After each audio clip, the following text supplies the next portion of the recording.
Super. Many thanks. Well, good evening, everybody. What a great event to start 2026. Happy New Year to you all. Our guest this evening is Hardeep Dhanjal. Hardeep and I know each other for known each other for a couple of years now, actually, because we first met when I was working in Denmark, where he is based, and I'm sure he'll talk more about that in a minute. And I was doing some work for Deloitte Denmark, and Hardeep was a motivational speaker that was coming in to talk to a bunch of senior consultants that were there for the course that I was about to facilitate. I really impressed me. I thought it was a fascinating story. He's subsequently done a podcast with me as well, which was again a really interesting episode with lots to talk about. And I'm not going to steal his thunder because I'm sure he's going to tell his story, which is a really interesting one, as he kind of has transitioned himself through various different things into being what he is now, which is a professional speaker. So without further ado, Hardeep, the floor is yours, and I'm sure you're going to have a great evening. Thank you so much, Bob. Thank you. And also thank you to you, Stephen. Thank you for the invitation. I am here in Copenhagen in my office in Denmark. And as you might know, today is a very important day for us Danes as the foreign minister is at a meeting with JD Vance and Marco Rubio about Greenland and the future of Greenland. So today has been a very exciting day. And for me now, even more so being here with you. So thank you so much for the trust in me. And I do hope that I can live up to your expectations. But I also want to thank all of you for watching me and listening to me today. And I do hope that I can give you something of value. But I want to start by saying this. I am not only thankful for being here with you today. I am thankful for a lot of reasons. And I want to say that the number one reason why I feel thankful in life is because I have achieved certain things that no one expected me to be able to achieve. Because when I went to school, I was without any doubt the kid in class who got the lowest grades. No one believed in me. When I got my report card from the teachers, I would hide my report card in my school bag, sometimes for months, because I did not want my parents, especially my father, who was a very strict man, I did not want him to find out how bad I was doing in school. And I did not want to hurt my mother's feelings. So I had a very tough time as a kid. Also as an immigrant, my parents came from India to Denmark. I had a difficult time. I didn't feel like I fitted into society here in Denmark. So my youth was quite difficult. And I was trying to keep it a secret from my parents that I was not doing good in school. But when I left high school on the very last day, I will never forget this. My teacher came to all of us students and he gave us our final report card. And when he came to my desk and gave me my final report card, he looked into his bag and he pulled out another piece of paper. And on that piece of paper, as the only kid in class who got that extra piece of paper, it said, Hardeep is not eligible to go to college. And when I saw that piece of paper, I could feel how the last bit of confidence and self-worth just left my body. I had no confidence left when I saw that paper. And what happened to me was that I started hanging out on the streets. I would hang out on the streets with other young men who was just in the same situation as me, with no purpose, nothing to look forward to in life. And I would just hang out on the streets. And I knew within myself that if I continued living the way that I was living at that time, then I would end up in a place where neither me or my parents would be proud of me. So I became desperate. I became desperate in finding something in life that would make me accelerate, that would make me focus, that would make me dedicate myself. I knew that I needed a vision, something to chase. And now I come from an Indian family, Indian background. And if you know any Indians, I'm sure you know that there's only 3 or 4 things that they look to as something successful. Either you have to become a doctor or an engineer or, a leader in a big company or something like that. But I could not live up to those expectations. So I knew that I had to find my own vision. What was it that I wanted to achieve? What did I want to chase? So I started searching for this vision in my mind and in my heart. And I was searching, and there was one vision, one dream that kept on coming to me. It kept on popping up in my mind. And in the beginning, I think I wouldn't believe it. I said, it's a crazy dream. I'm not supposed to do this. But what my vision told me that I was supposed to do with my life was that I was to become, now I want you to hold on to your seats. My dream told me I was supposed to become a professional, a rapper, a rap musician, right? I was supposed to become a musician, a rapper. And I said, okay, is this what I'm supposed to do? I come from an Indian background where they have all these expectations, and my mind is telling me I have to go into music. And the reason I loved music and rap music was not only because of the beats and the lyrics. No, the reason why I fell in love with rap music was because it was the first time in my life that I had seen other young men who came from difficult backgrounds. And even though they had a difficult life, they would always go out in the world with their chest in front of them and say, I'm somebody. I can do anything. And that's what I fell in love with. I wanted to be just like them. And see, my mother and father, they came to Denmark in the early 70s. At that time, India had a population of 1.3 billion people. Today it's 1.4 billion and growing. But back then it was 1.3 billion people. And what I found out was that there had never been a rapper in the world who had gotten a record deal in India. So there it was, my dream, my goal. I wanted to become the first rapper in the world who got a record deal in India. So I dedicated my life. I said, this is what I'm going to do. And I started practicing every day. I would practice till 4 or 5 o'clock in the morning. And next day I would go to my job or go to school. And I did this for 12 years. Every single day for 12 years, I was so dedicated to this dream. And what happened was that in 2008, I received my first record deal. But I didn't just get one record deal. No, I got 13 record deals around the world. One of those countries being India. And what happened was that the album that I released with my band, there was four of us. What happened with the album that we released was that it made it to the #1 spot on the music charts in India in 2008. And I'm sure you might think, wow, that's a great story. And it is. But unfortunately, there's a flip side to the story. And the flip side of the story is that I and my band, we were cheated of all the money. Even though I had record deals in 13 countries, I was #1 in India in 2008 for a short time. I was cheated of all the money. And the Danish lawyers, they suspected that I personally had lost 1.5 million pounds. I just looked at the numbers today. So 1.5 million pounds I was cheated from. And it was it hurt me so much because I was hoping that finally I could go back to my father and look him in the eyes because my father was very strict. He was never satisfied. And I was hoping now I can finally look my father in the eyes and say, Dad, look at me now. Look what I've become. But I couldn't because I had nothing to show for. No money, couldn't pay my bills, couldn't take care of myself. And I also wanted to give my mother what she had always dreamt of. She wanted a home, a house, because I grew up in a very small apartment. I never had my own room. I shared with my brother. And my mother would always say, someday maybe I can have my own home. But I couldn't even do that. I couldn't take care of anyone, not even myself. So I became extremely sad and depressed. I became so stressed and depressed that I became physically ill.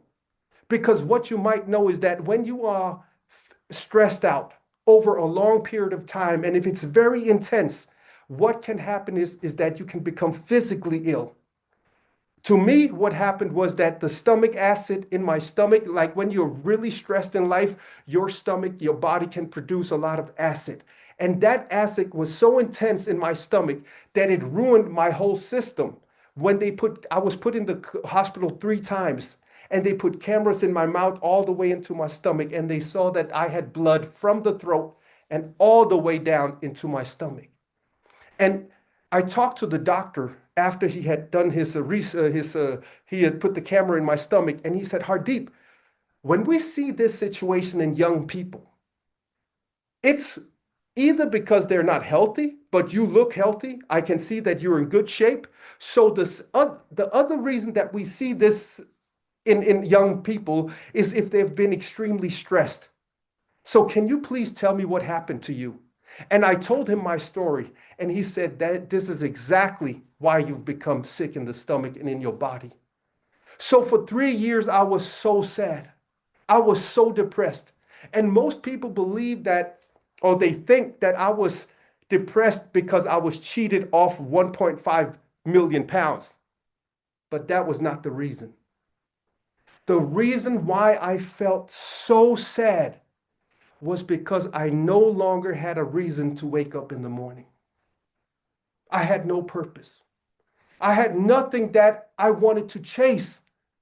And what I had learned from life is that if I would have something in front of me that I would chase, then it would bring the best out of me. But if I had nothing, then I had no reason to wake up. And it was the lack of reason that made me sad and depressed. But thank God I had my mother and my father. But my mother said, Hardeep, it's time for you. You've been sad and depressed for 3 years now. Now it's time for you to find something in life that you can chase, something you can be ambitious about. Don't worry if you lose money if you go for it. Just find something. And I'm sure my mother and father was hoping that maybe he'll take an education, maybe he'll go back to school, maybe he'll become a doctor or whatever. But I decided that I wanted to become a motivational speaker. And my parents were like, what is he doing now? Oh no, he's been through this and now he's trying to do that. And and I wanted to become a speaker and I want to travel the world. And I had no experience. Once again, no experience, no education, nothing on my papers that could tell me that I was able to do what I had set out to do. But I knew one thing. I knew the recipe. I knew the journey that I had to go on if I wanted this to become my reality.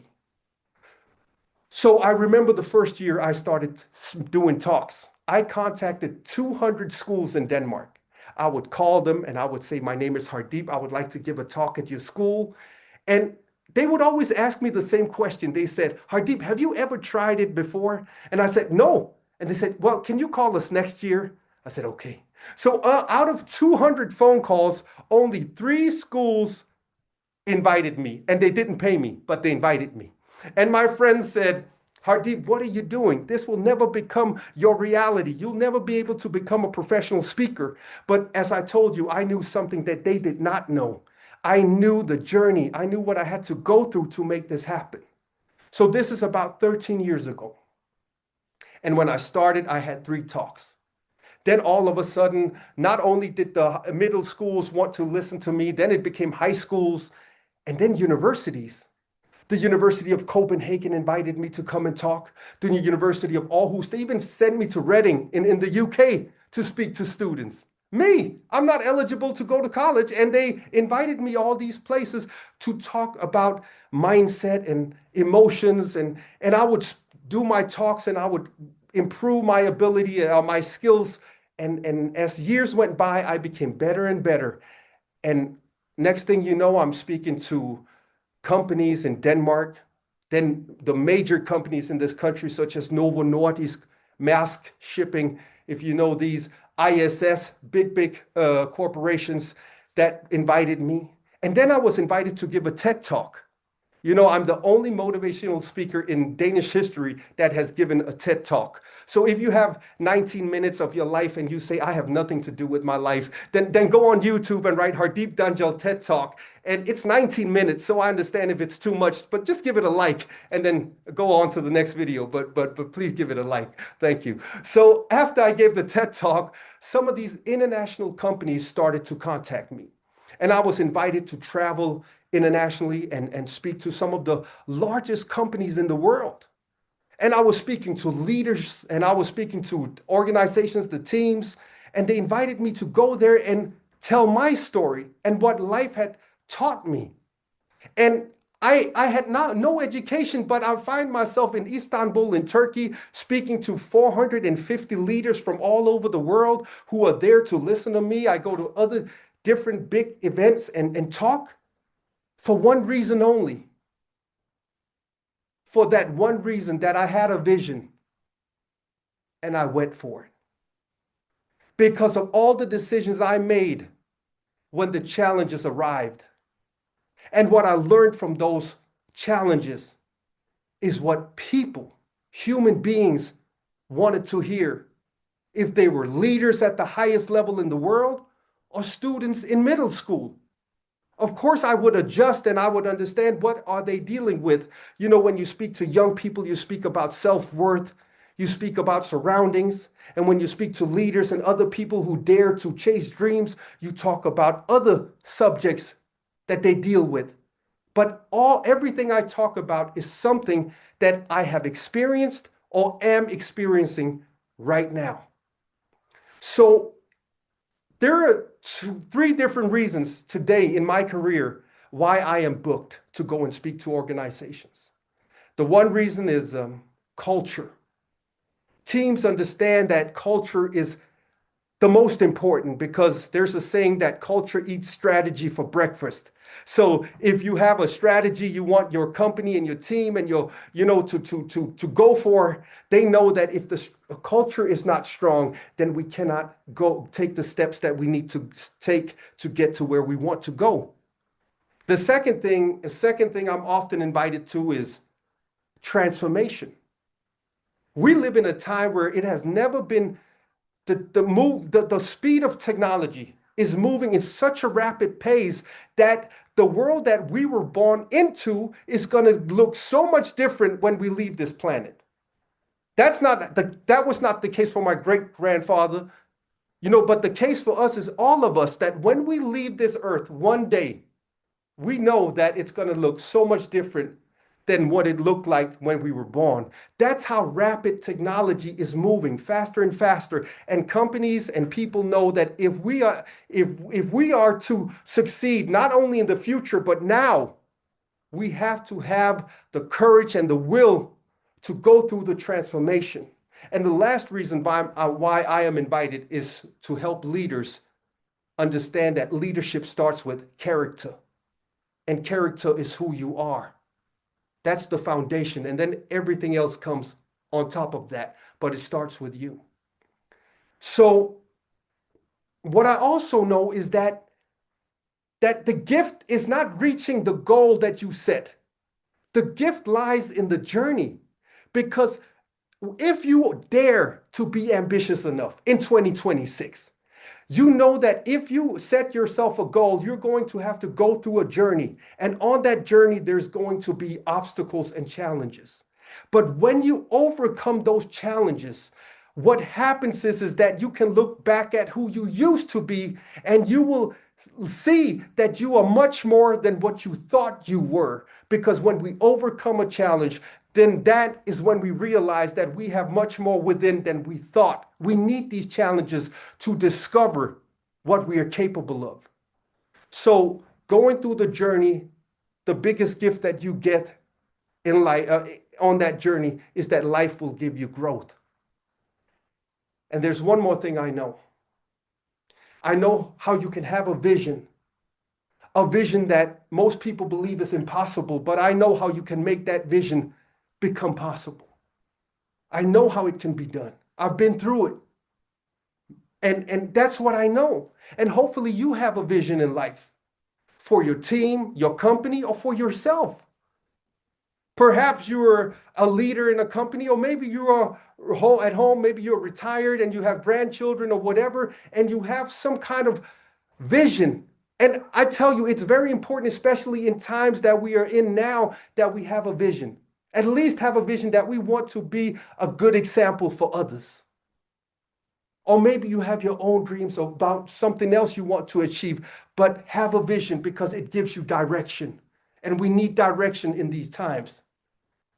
And what I've learned is this, that when we have these goals and dreams, we so often focus on them and we point our fingers at the vision and say, that's what we want to achieve. But the first place we should point our fingers is towards ourselves, because it is within us that we find the qualities and the strengths that are necessary for us to take those steps towards our own goals and visions.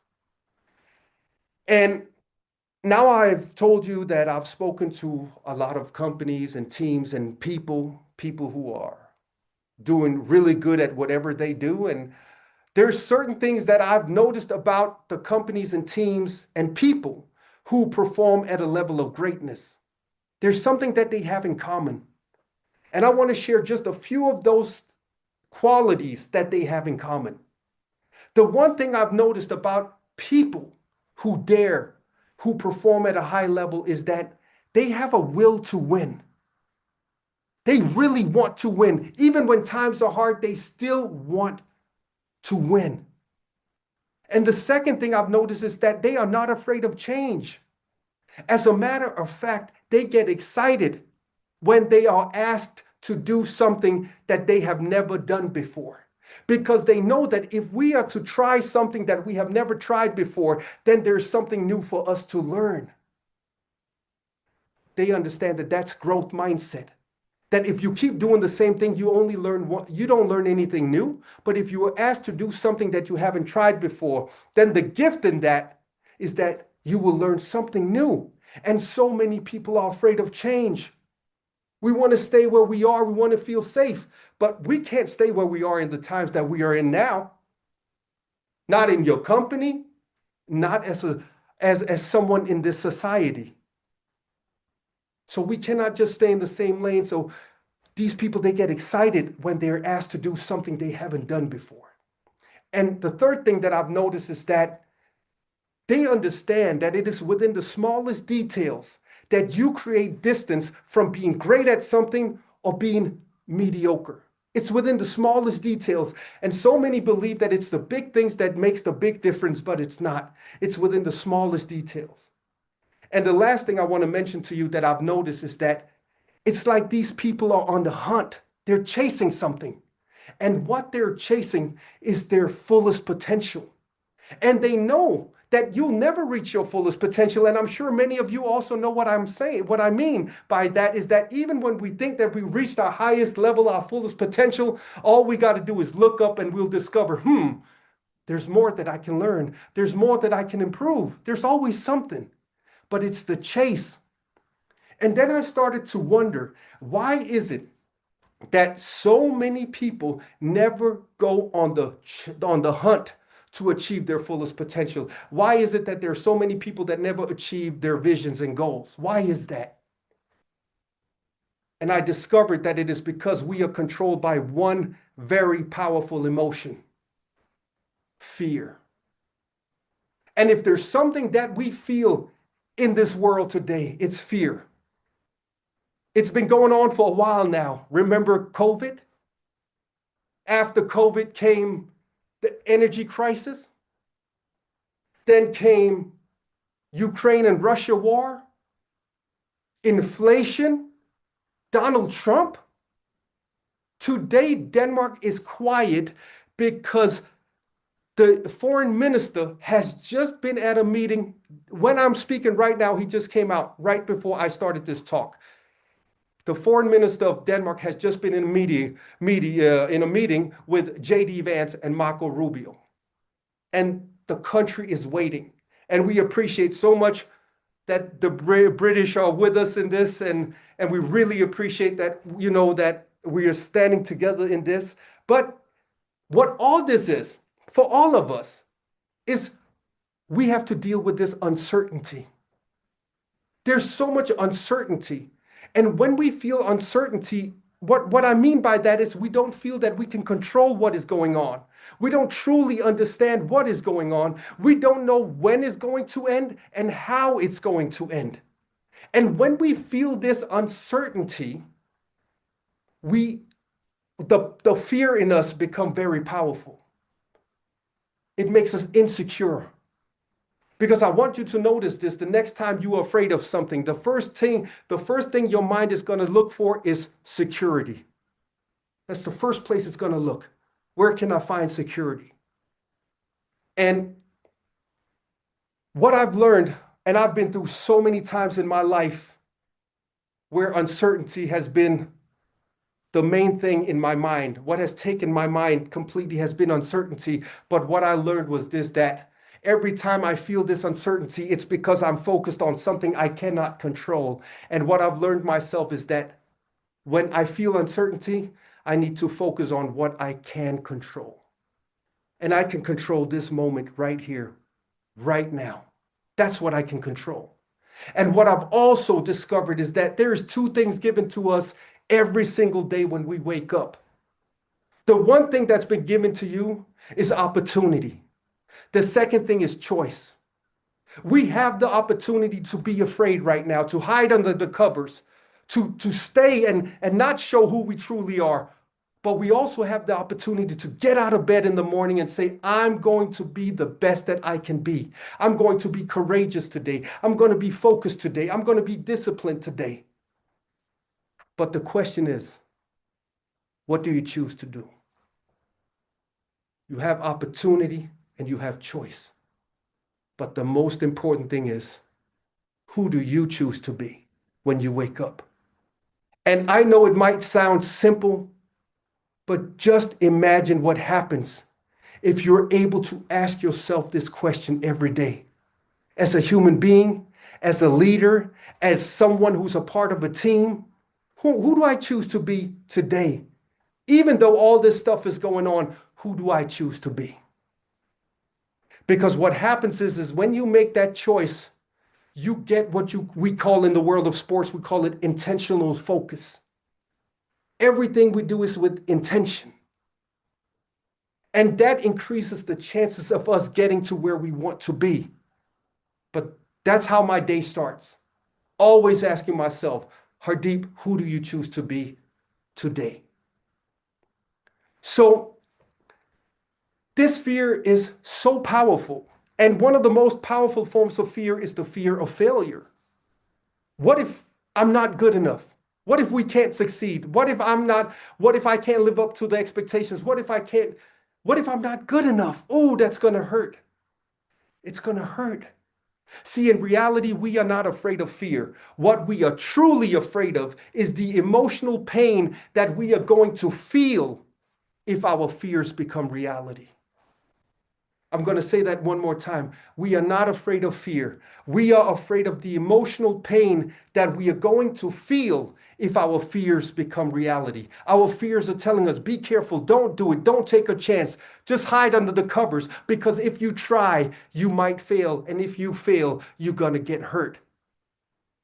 And that's why so many people don't dare to be ambitious in regards to their own personal growth, in regards to their teams wanting to achieve certain things. We are so afraid that if we dare, there's a risk that we fall and we get hurt. But who has told us that we can live a life without pain? Who made us believe that? I would say this to you, that it hurts much more not trying. Because if you don't try, you're going to have to live with an emotion that hurts so much: regret. I don't want to regret. And I don't care where you are in life. It's not too late. If you're watching this right now, it's not too late to set yourself a goal as a human being or as a team and say, this is what I want to do, and make those decisions, and don't hide under the covers. Because I've made a decision. I don't want to regret when I leave this earth. I don't want to regret. So that's why I'm very aware of challenging this fear. But as I said, fear is so powerful. 80% of the time when you have an inner conversation with yourself, you allow your fears to make your decision. As leaders, you have to make decisions before it's too late. And every human being understands fear. When we ask ourselves the important questions, the more important your question is, the more you hear the voice of fear. Questions you might ask is, am I able to achieve my goals and dreams in 2026? If you're a company, are we able to achieve the vision that we have? If you are a leader, it could be in a company or as a family, father, a mother, a grandmother, a grandfather, someone in society that other people look up to. You might ask the question, do I have the ability to inspire them to do their best? There's a Danish philosopher, his name was Søren Kierkegaard. I'm sure some of you know him. He said this about uplifting other people, inspiring other people. He said, when you want to inspire other people, don't stand up here and talk down to them. He said, go to where they are, and then you can move them. And what he meant by going to where they are, he meant you have to understand them. You have to understand their perspective. You have to understand how they communicate. You have to understand their experience of life. And once you show them that you understand, you get the most valuable thing that you can get from another human being. You get their trust. And when you get their trust, then you can move them. And you can use this as a leader, as a friend, a family man, a husband or a wife. We can all use this that Kierkegaard said about inspiring and moving people. And one question I'm sure that you asked yourself if you're out in the business world where everything is so competitive, is that, can I live up to the expectations? Your leaders might have expectations from you, the customers, the colleagues, your family. When we have these expectations, what we feel is pressure. From expectations come pressure. And when we feel pressure, the first question we ask ourselves is, can I deal with the pressure that I'm feeling mentally and emotionally? Do I have the strength to deal with that pressure? And I don't know if you know Mike Tyson, the fighter, not him, that's a Muhammad Ali, but Mike Tyson said this about pressure. He said, pressure is not getting hit in the face. Pressure is the thought of getting hit in the face. It's not failing, it's the thought of failing, the thought of it not getting the result that you want or that you need. That's what puts pressure on us. And then I started to wonder, why is it that some people are able to grow and evolve even though they feel pressure and fear? And why is it that some are stuck? In India, they say that everyone feels fear. Even the one who has security is afraid of losing the sense of security. So fear is there. So I wondered, why is it that some people can grow and evolve and so many cannot? What's the difference? And I discovered that the reason is how they choose to deal with fear. And there's only two ways that you can deal with this fear.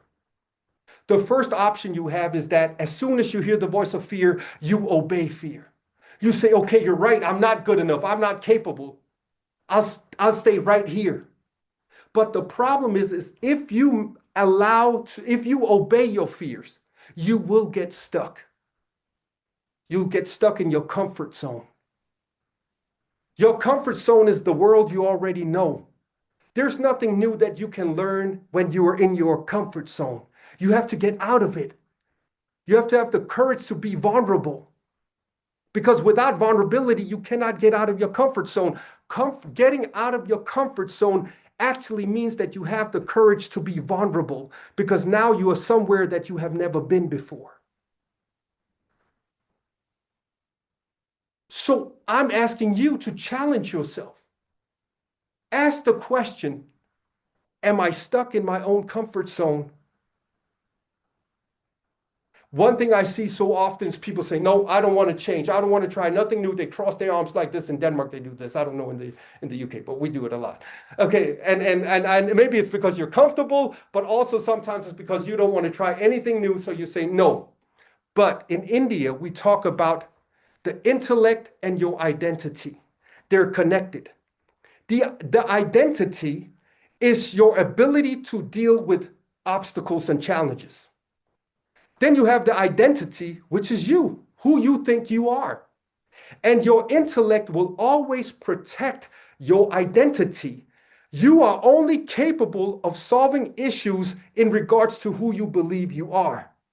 But when you get out of your comfort zone, you discover that you are more than who you thought you were. And when you discover you are more than what you thought, your intellect grows as well. You are able to deal with obstacles and challenges in life that you didn't think that you were. But now you have grown your intellect because you grew the understanding of who you are. It always follows you. You are able to solve the issues in which is connected to who you think you are. People want to improve, but they don't like change. If you want to improve something, there's something you're going to have to change. All of us have to. So what do we do with this fear? Well, I'll tell you what I've done. Every time I hear fear, I take a deep breath. Everyone watching right now, please try to take one deep breath into your stomach right now. It's been a while, hasn't it? It's been a while, but you felt it. And when you take that deep breath, then I want you to remind yourself what fear truly is. Fear is only a thought about something that can go wrong in the future. What if I can't succeed? What if I don't make it? What if I'm not good enough? What if, what if, what if? Any sentence that starts with what if is just a thought about something that can go wrong in the future. And what we know from science is this, that over 90% of our worries never become reality. Over 90% of our worries never become reality. So once you understand that, then I want you to do what I've done. The next time fear talks to you, I want you to look fear in the eyes and I want you to say, come on, let's go. I want you to attack your fears. And the way you attack your fears is by doing three things. The first thing you got to do is when fear talks to you, I want you to remind yourself, what is it I want to achieve? Your vision. When you have that vision clear, I want you to analyze how you get there. And you do that by observing yourself, understanding who you are. You must know your truth. You have to, we call it observation of self, that you look at who you truly are. You have no interest in protecting yourself. The only thing you want to discover is the truth. Am I afraid? Am I being negative? Am I holding myself back? Whatever you discover, don't run away from it. The only reason we want to run away from it is because we feel shame. But let me tell you this, whatever you discover about yourself is a blessing. And once you have analyzed how you get to your vision, then the last thing you got to do is do it. You have to execute. Vision, analyze, execute. That has been my recipe for my whole life. When fear talks to me, I remind myself what I want. I discover where I am in my mind and in my heart. And then I also discover what I need to do to get there. And then I do it. But it takes courage to overcome your fear. And the way you overcome your fear is by using your courage. And you don't need to watch speed talks like mine or read books about courage.